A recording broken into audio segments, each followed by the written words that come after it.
இவர்கள் இந்த போதைப் பொருளை பாவிப்பதன் மூலமாக முதலாவது அவர்கள் மனிதன் என்ற நிலையில் இருந்து அவர்கள் போய்விடுகிறார்கள். ஏனென்றால் அந்த போதைக்கு அடிமையாகிற பொழுது அவர்களுடைய சிந்தனை, அவர்களுடைய சிந்திக்கும் திறன் அப்படியே குறைந்து போய்விடுகிறது. சிந்திக்கும் திறன் குறைந்தவுடனே அந்த மனிதனுடைய ஆற்றலும் ஆரோக்கியமும் குறைந்து போய்விடுகிறது. ஆற்றல் குறைந்து போய்விடுகிறது, ஆரோக்கியம் குறைந்து போய்விடுகிறது, சிந்தனை குறைந்து போய்விடுகிறது.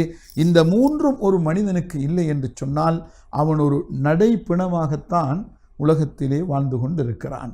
இதை நாங்கள் சாதாரணமாக பார்க்கிறோம். நாங்கள் பாதையில் போகிற பொழுது 10 பேர்கள் போகின்ற இடத்திலே நமக்கு பார்க்கிற பொழுது 2 பேர்கள் 3 பேர்கள் என்று இனம் காட்டி நமக்கு சொல்ல முடியும், இவன் போதைக்கு அடிமையானவன். ஏன், அவனுடைய கண்ணெல்லாம் குழி விழுந்திருக்கிறது, அவனுடைய உடம்பெல்லாம் மெலிந்து போயிருக்கிறது, பதட்டமும் பதபதைப்பும் அவனிடத்திலே காணப்படுகிறது.